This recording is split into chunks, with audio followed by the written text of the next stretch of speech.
momento, vestido, ataviado de marcas imperialistas y hablando de antiimperialismo. Vicente.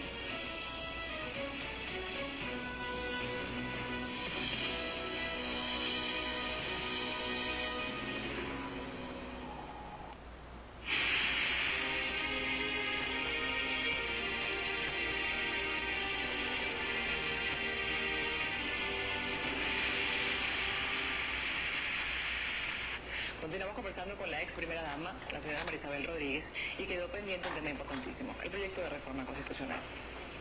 Ya lo que queda es menos de un mes para aprobarlo o rechazarlo. Marisabel Rodríguez, hoy, ¿lo rechaza o lo aprueba? Rechazo el contenido de esta propuesta, rechazo la manera como se está sugiriendo la reforma, porque además considero que es una manera híbrida de hacer esta convocatoria. Te explico, se quedó sentado un precedente, una jurisprudencia en diciembre y en enero del 99, en la cual comenzó a surgir un debate cuando comenzó el planteamiento del presidente de aquel entonces, el llamado constituyente. Los parlamentarios entonces hicieron algunas consideraciones en contra del llamado a una constituyente, y entonces ellos comenzaron como a querer asomar la posibilidad más bien de una enmienda o de una reforma, y en ese momento quedó sentado que era imposible hacer el trabajo por vía de enmienda o de reforma, ya que se estaría cambiando el espíritu original de la Constitución. Entonces, esa jurisprudencia en este momento queda perfecta como anillo al dedo, porque en este momento el llamado que están haciendo es a cambiar de nuevo el espíritu de la Constitución radicalmente. ¿Por qué? Porque te están hablando te están sembrando allí dentro, están dándole carácter supraconstitucional a una figura que no existía. Por ejemplo, se habla que de acuerdo a la nueva geometría del poder es necesario que el Estado ahora sea un Estado socialista. Eso no puede ser, porque tú no puedes darle carácter supraconstitucional a una geometría del poder que se está derivando del acontecer del discurso político. Tú no puedes colocar que el Estado debe ser ahora un Estado socialista, porque aparte eso nos cercenaría muchísimas oportunidades en la gama democrática al momento de elegir en un futuro. Nada más le pregunto, ¿ese socialismo que se está planteando en la Constitución es el mismo socialismo del que ustedes han estado hablando desde que crearon el movimiento revolucionario? Que el socialismo se ha venido hablando de un tiempo para acá.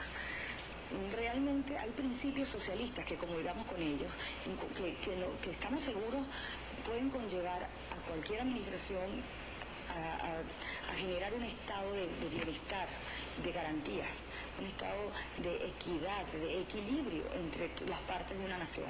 Pero ¿qué sucede? Tú en este momento no estás planteando ese estado de equilibrio, estás colocando en una balanza todo el peso hacia un poder presidencialista.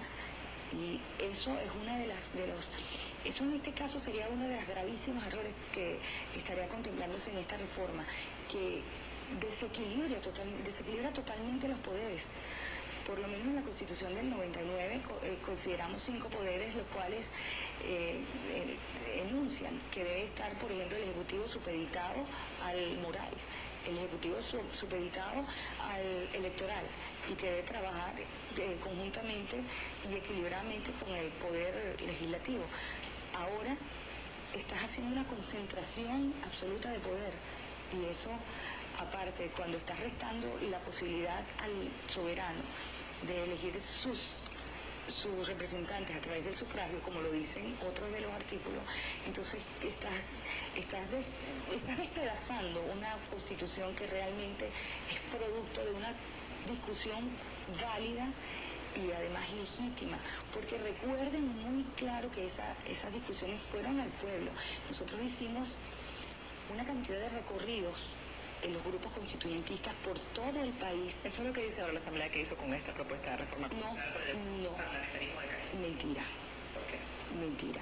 Porque cuando hay un parlamentarismo de calle y tú no dejas participar a un grupo de la sociedad, lo excluyes, lo sometes, lo expones al escarnio, o en todo caso lo amenazas, ¿cómo me vas a decir que estás haciendo una discusión? es absolutamente falso. Es probable que la gente, ese pueblo, sumido en su buena fe, que cree que de verdad le están haciendo un favor, asista a un parlamentarismo de calle. Pero total están viendo un solo lado de la moneda. A ellos no les están diciendo realmente las cosas que van a perder. Yo, por ejemplo, te diría, la constitución ideal es aquella que te puede garantizar los derechos fundamentales del ser humano. De hecho, ¿qué pierde esa propuesta de reforma? Recordemos que, por ejemplo, la Revolución Francesa, cuando es la primera Constitución francesa, ¿qué declaran allí? Un panfleto que era hasta, no tenía autor, era anónimo, que es la Declaración de los Derechos Humanos, lo declaran como constitución. O sea, ¿cuál es la mejor constitución del mundo? ¿O cuál es la ideal para cualquier país? Aquella que primeramente garantice los derechos fundamentales del ser humano. Y segundo, que establezca un equilibrio entre los poderes. ¿Qué sucede acá? Imagínate tú, Gladys, mi persona, que pudo salvar su vida, porque en un momento de garantías suspendidas pude salir públicamente a través de los medios de comunicación, hacer un llamado para que salvaran la vida del para entonces esposo y salvar mi propia vida. O sea que yo veo que en este momento, con las garantías suspendidas, el debido proceso suspendido y la información restringida, ¿qué hubiese pasado con nosotros? ¿Qué hubiese pasado con el presidente en ese momento? Pues yo pienso que por allí habría que comenzar a revisar el error y lo equivocado que están. Realmente, en una constitución que los derechos no se negocian, no se pueden reformar. Además, yo creo que está llamada equivocadamente una reforma.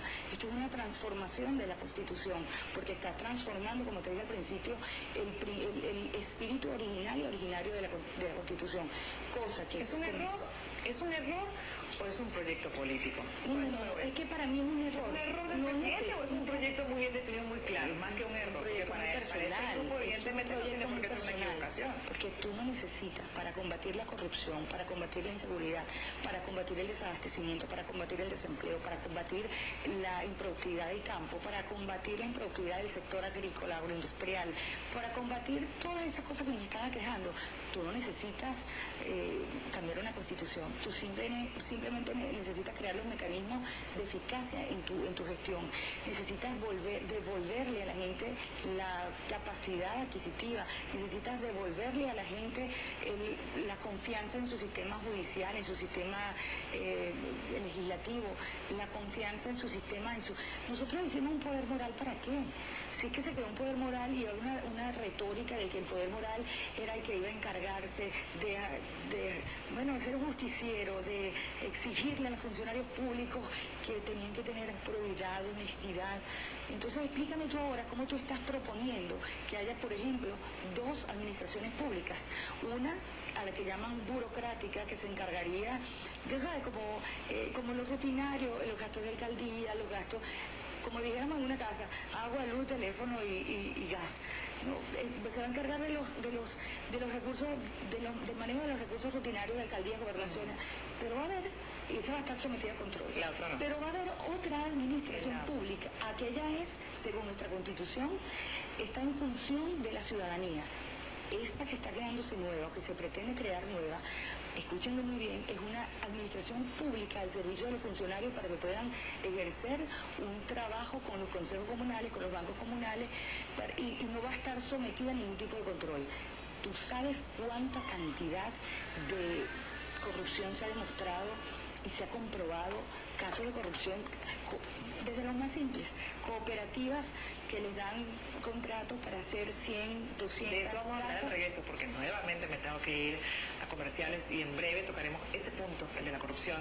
Tocaremos también el tema de a quién favorece o a qué favorece este proyecto de reforma constitucional. Y si al final de cuentas para María Isabel Rodríguez esto es socialismo o comunismo. En breve me lo dirá.